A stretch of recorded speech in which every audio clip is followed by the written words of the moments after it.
BNI dan TKI yang ada di luar negeri memerlukan wadah. Wadah itulah yang disebut sebagai House of Indonesia. Selain itu kita juga minta untuk bantuan konsolidasi antara beberapa departemen, Naker, Kemlu, Kementerian Sosial, Pemberdayaan Perempuan, ya, dan juga Menteri Perindustrian. Ini mereka bekerja sama untuk melihat apa sih potensi yang ada di luar negeri. Kalau mereka sadar berapa devisa yang kita kirim tiap bulan, mereka akan tahu kapasitas TKI itu berapa. Tapi kalau ini hanya dikuasai oleh satu atau dua departemen, Kemlu dan Menaker Trans, yang lain tidak tahu, mereka tidak tahu apa fungsi dari TKI ini. Besar kekuatan kita ini di sini. Jadi kita punya bargaining position, kita bisa menawar.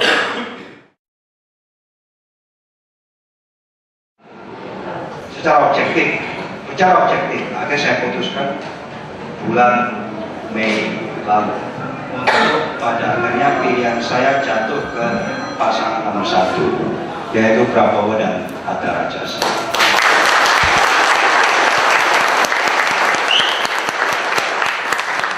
Yang saya yakini lebih bisa membawa Indonesia untuk pulih dari permasalahan yang dihadapi saat ini. Artinya yang bisa membawa lebih cepat perubahan yang kita inginkan. Dengan masalah yang begitu banyak, Indonesia perlu berubah, dan perubahannya itu harus cepat. Karena kita ketinggalan. Saya bisa katakan berapa besar ketertinggalan kita. Kita ambil contoh negara seperti China saja, yang awal 90-an per kapitanya di bawah Indonesia, sekarang jauh di atas Indonesia. Dengan masyarakatnya yang begitu besar, 1,3 miliar lebih jiwa. Pendapatan mereka lebih dari 7 juta rupiah rata-rata satu bulan. Kita kurang dari separuh. Jadi di kawasan Asia ini kita terbelakang sekali. Saya bisa memberikan contoh, seandainya Indonesia seperti Malaysia yang bisa mencapai per kapita pendapatan masyarakatnya 11 juta rupiah satu bulan. Seandainya kita bisa seperti itu, hari ini PDB itu ukuran daripada ekonomi satu bangsa. Pendapatan domestik bruto Indonesia mencapai 2,75 triliun dolar, yang menempatkan Indonesia nomor 5 atau nomor 6 besar. Bayangkan saja. Jadi Indonesia ini potensi sangat luar biasa. Jadi saudara sekalian yang saya hormati, tidak ada kata terlambat. Tapi jangan kita salah pilih. Kalau kita salah pilih, kita akan terlambat. Ya, jadi ini yang saya garis bawahi. Jadi pada kesempatan ini saya tidak berpanjang lebar, saya ingin tegaskan sekali lagi semua alasan secara objektif kenapa saya secara terbuka pada akhirnya menyatakan dukungan saya kepada pasangan nomor 1 Prabowo Hatta, dan saya bergembira dan saya sangat menghargai, menghormati atas partisipasi dari kawan-kawan dari luar negeri semua yang ikut mendukung calon nomor 1 ini untuk menjadi pemimpin kita, presiden dan wakil presiden periode 2014 dan 2000 sampai 2019.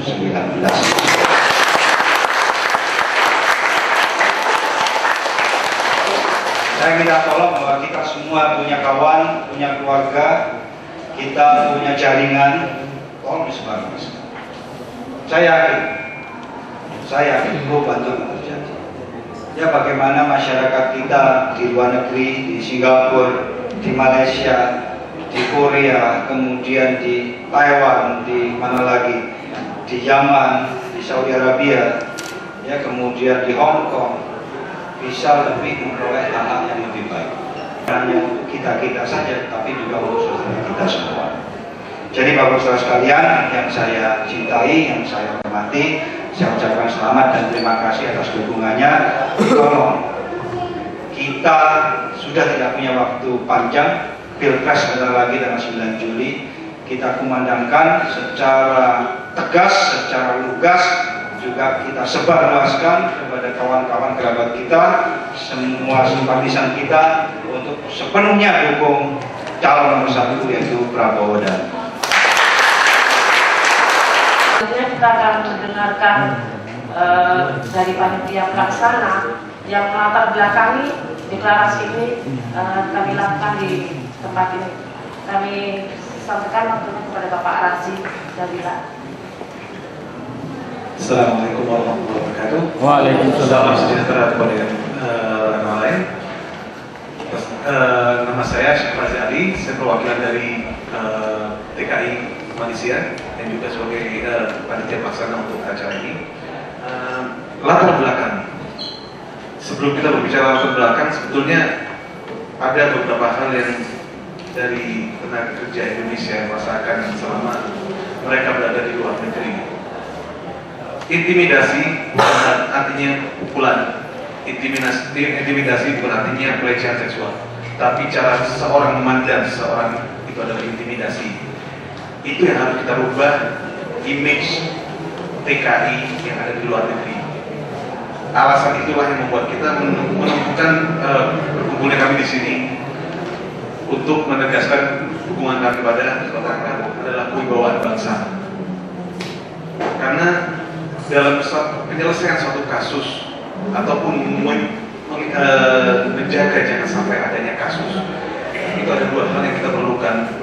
Satu, kewibawaan bangsa, dan yang kedua adalah sistem advokasi perlindungan tenaga kerja yang sangat maksimal. Petugas di perwakilan RI dan lain-lain yang merasa dirinya lebih rendah daripada negara penempatan. Jadi saat TKI datang merujuk masalah kasus, mereka akan bilang, aduh mas, lebih baik minta damai, susah berhubungan dengan orang sini. Saat mereka menyatakan itu artinya mereka sudah di bawah. Peraturan-peraturan yang dikeluarkan yang sangat merugikan bagi TKI, seperti adanya KTKLM.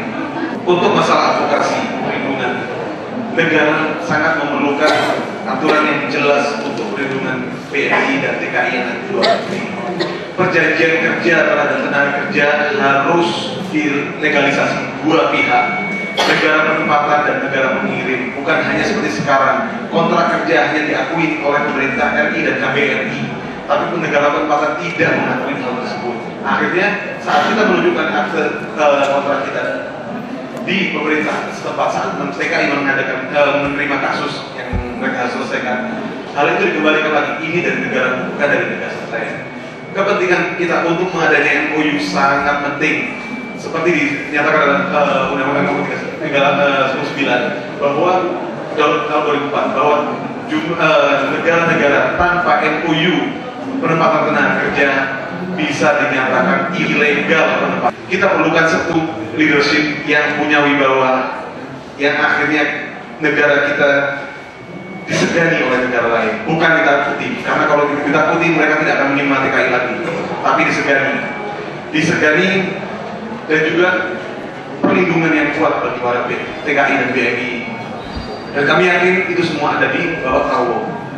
Bapak Prabowo sudah sejak awal merupakan sosok yang disegani oleh negara-negara tetangga, bahkan negara-negara Eropa dan Timur Tengah. Saya berada di Timur Tengah selama bertahun-tahun, artinya saya tahu kerjaan saya juga di bagian protokol negara BNI.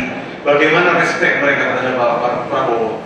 Sejak tahun 98 beliau meninggalkan Indonesia menuju Jordan pun, negara-negara Timur Tengah, negara-negara tetangga itu tetap mengangkat Bapak Prabowo.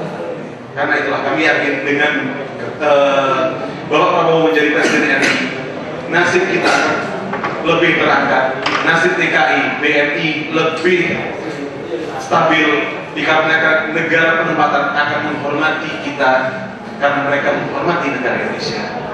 Itu dari saya. Assalamualaikum warahmatullahi wabarakatuh. Terima kasih Bapak Razi. Dan selanjutnya kita akan mendengarkan sedikit cerita dari perwakilan negara tempatan. Kami persilakan dari Warahmatullahi wabarakatuh. Kami dari perwakilan TKI atau BMI di Singapura menyatakan bergabung dengan Laskar Harisan Prof. Prabowo Hatta untuk Presiden dan Wakil Presiden Indonesia tahun periode 2014 sampai 2019. Kami menyampaikan dukungan ini karena ada beberapa poin dari permasalahan TKI di Singapura Subang, saya juga sebagai tim advokasi TKI di sana, bahwa sejak kepemimpinan DPM P2 TKI yang di bawah kepemimpinan Pak Jumhur Hidayat dan Muhammad Iskandar itu sangat tidak pro TKI. Warahmatullahi wabarakatuh. Salam sejahtera untuk kita semua.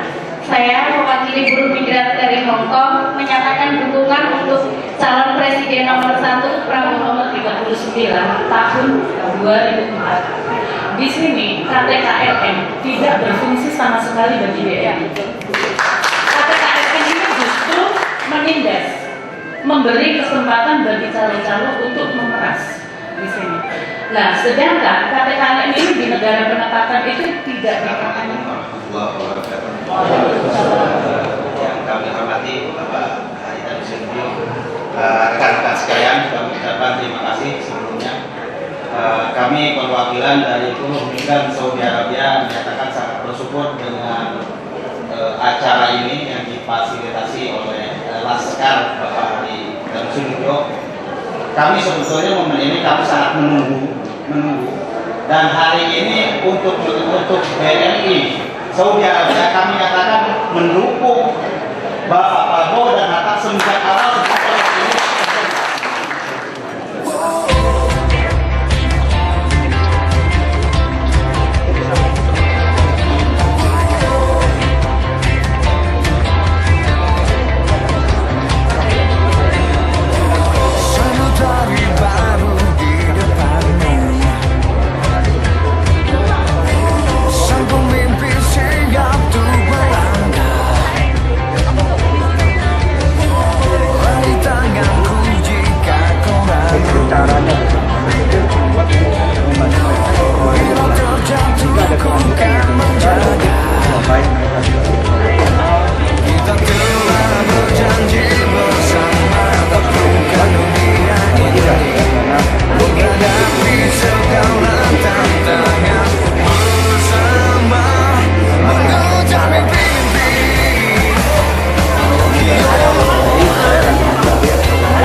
Gimana Bu Tia? Masakannya enak nggak? Gue enak tenan. Masakan apa ini? Bu.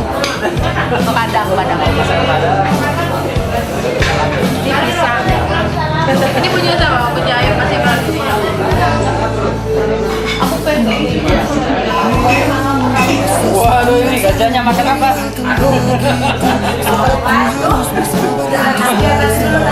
Mau ditambah piring dulu. Oh, tambah piring. Silakan.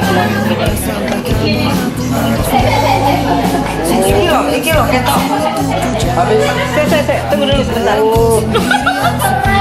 Habis berapa? Ini jangan diminum loh ya. Nasi 3, rendang 2. Aduh. Ini 5. Ini sang suami nih. Ini habis berapa tadi? Ini sendiri. Rendang 5. Rendang 5. Saya udah ditanyain makan apa aja. Makan apa aja Bu? Saya makan rendang, makan pao, makan kari ayam. Makan apa lagi tadi? Sambal hijau. Makanya Bu Nini, bagian apa itu tulangnya aja tadi? Itu biasa. Bagaimana tergantung amal ibadahnya. Gimana perasaannya hari ini? Alhamdulillah, seneng banget ya. Sukses acara kita dan sekarang tinggal makan. Tambah dia. Dia nambah dia 2 piring. Saya makan ayam sama. Dia ngabisin cabe. Makan telur enak. Dia habisin cabenya satu ini dia. Waduh, makannya lahap banget Bang. Mantap ya? Mantap, masakan Indonesia. 2 tahun di Saudi, makannya bungkus sama tamis, cocolan bubur kacang, enak. Biasanya kepalanya nih, biasa kare ya. kayaknya habis ini nanti. enak saya. Cuma 2 piring. Tinggal piringnya. Iya. Nggak enak mau nambah.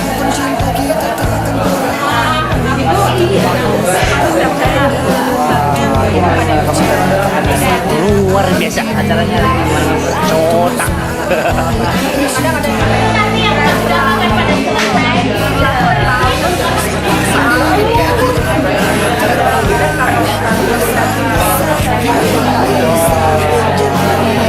Saudara, gimana acara hari ini?